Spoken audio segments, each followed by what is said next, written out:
From the small islands of the Philippines to the bright lights of global cinema, the presence of the Filipino is more than just a moment, it's a movement.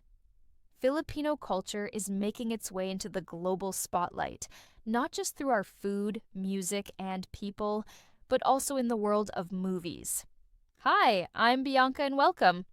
Let's take a look at how the Philippines and its culture are being represented in some of the biggest films on the planet. Let's begin. In Spider-Man: No Way Home, there's a fun scene where Ned Leeds brings Peter Parker and MJ to his grandmother's house.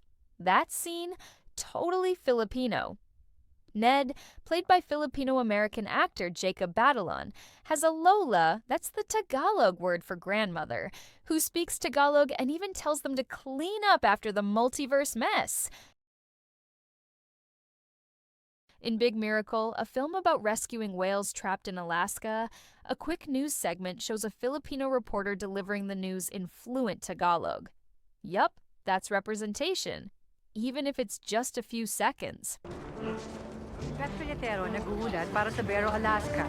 Dalawang balyena na nabitak ng yelo. Barrow, Alaska say? Godzilla fans, did you know the Monsters Trail led to the Philippines? Early in the movie, scientists explore a collapsed mining site in a Philippine jungle. Creepy, mysterious, and full of foreshadowing. Is this where Godzilla woke up? Not a bad claim to fame.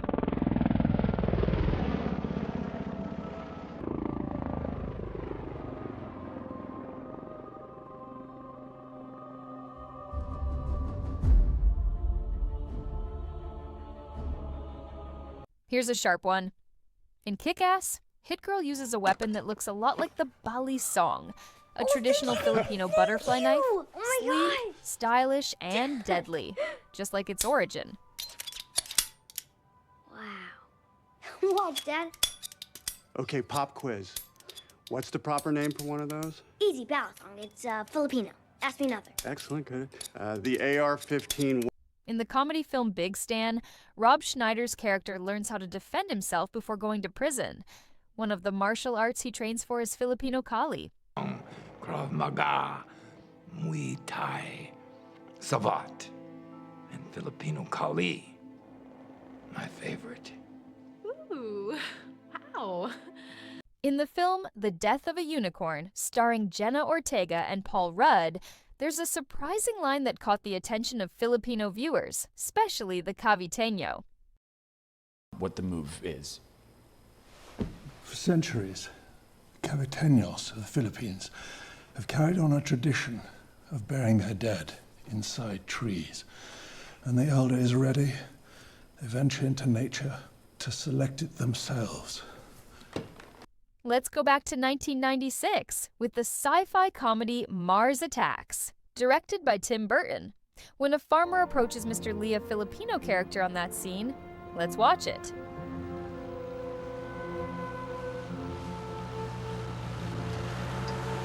Hey, howdy there, Mr. Lee. What is this, Filipino New Year's? No, why you sit up? Because you're cooking up a feast. I can smell it all the way from the interstate. What is that? Barbecue? Oh yeah, but it's not coming from here. What is that noise? I was looking for him in the Bosphorus. The same day a car accident killed the visiting president of Malawi. He slipped away again in Jakarta, hours before a passenger plane vanished over the Pacific with 236 passengers. I just missed him in the Philippines, right before a fire at a petrochemical plant gassed a village of 2,000 people. I miss him in the Philippines. Yes, you heard it right. That's Ethan Hunt himself, Tom Cruise, referencing the Philippines. A subtle line, but a proud moment. The country making its way into the world of global espionage and action.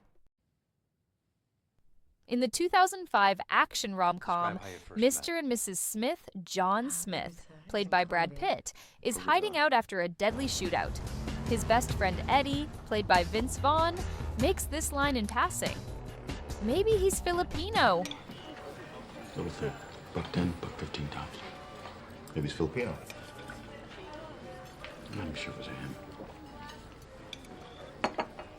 You saying that you got your ass handed to you by some girl? I think so. Pro. Our last signals intercept indicate that the Japanese task force is heading south toward the Philippines or Southeast Asia. It was a single line, but it marked the Philippines as a crucial point in global history, remembered on the silver screen. They could attack anywhere. Our last signals intercept indicate that the Japanese task force is heading south towards the Philippines or Southeast Asia. The Captain Thurman of Naval Intelligence here has his own theory about the missing ships. In 1998, the movie Sphere casually included a Filipino word like basura, trash. Here's a sample scene script idea that subtly highlights Filipino presence or culture. Look at this. Come here.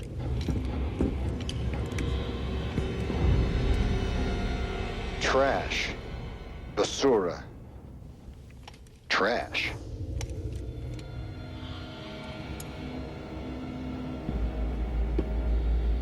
There's a comedic moment from the 2012 movie The Dictator, where Sacha Baron Cohen's character, General Aladdin, says something along the lines of, "Okay, I'll do Filipino," in a fake accent or while mocking a stereotype. However, the film doesn't actually include a detailed Filipino script or scene. This line is just a brief, humorous I don't care. throwaway. This is stupid, okay? Okay, I'll do Filipino. I like to work, I like to talk, I like the shit, I do the kids. Your Filipino is the same as your Chinese. Now who's being a racist? In a movie Training Day in 2001, where Scott Glenn's character, Roger, tells Denzel Washington's Alonzo Harris that he plans to go to his dream island, the Philippines. What you doing later on? Stay in the house, save some cheddar. I'm less than a year away from my dream, Philippine Islands. Here I come, and I ain't never coming back. That's right. Let me go with you. You're invited. Here's a final scene in a movie American Ultra 2015 drama, starring Mike Howell, played by Jesse Eisenberg, a stoner and convenience store clerk living in a small West Virginia town, and Phoebe Larson, played by Kristen Stewart, Mike's loyal girlfriend. Mike survives the assault, is recaptured, but is eventually recruited again as a CIA operative. The final scene shows him in the Philippines, specifically in Manila, Philippines, 6 months later, on a mission, fully embracing his identity as an agent.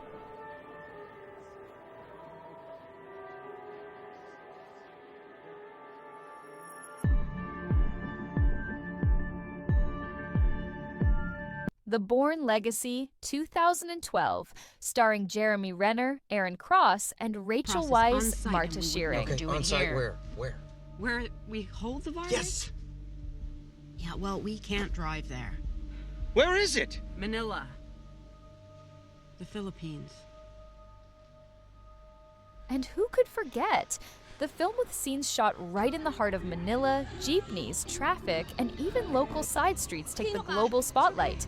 This was more than a backdrop, it was full-blown Filipino chaos.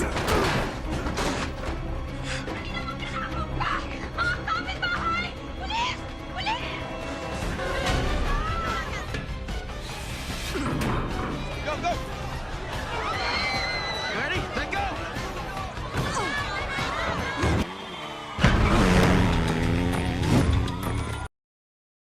Shotgun Wedding 2022 is a romantic action comedy movie starring Jennifer Lopez and Josh Duhamel. The film is set during a destination wedding in the Philippines that goes wildly wrong when pirates take the entire wedding party hostage. Let's watch some scene of it. I think the Philippines are better. Right, Ace? Ace agrees. Next. Oh, we brought everybody that we loved down to the Philippines for our wedding. I'm in this dress. We're doing this. Oh, that was beautiful. Are those your vows? Pirates are still here. Last time, they just looted the rooms. 20 minutes gone. What do you mean last time? Last year. Ay, nako. 2,000 islands in the Philippines and they hit us twice. It's not fair. No clue. I don't know what language that is, but it ain't Filipino. Oh. In Uncharted movie 2022, starring Tom Holland as Nathan Nate Drake and Mark Wahlberg as Victor Sully Sullivan. The Philippines plays a key role in the mystery of Magellan's lost treasure. After Magellan's death, his crew finished the expedition under the command of Juan Sebastian Elcano, becoming the first to circumnavigate the globe. The film's final scenes are set in the Philippines, where the treasure is hidden in old Spanish ships tucked away in a remote cave, an exciting blend of real history and fictional adventure. From language to family traditions to the Hollywood movies, Filipino culture is becoming more visible in global media. And it's not just for Filipinos, it's for the world to enjoy and appreciate. So next time you're watching your favorite movie, keep an eye out. You just might spot a bit of the Philippines in it. Hi, I'm Bianca again, and thank you for watching.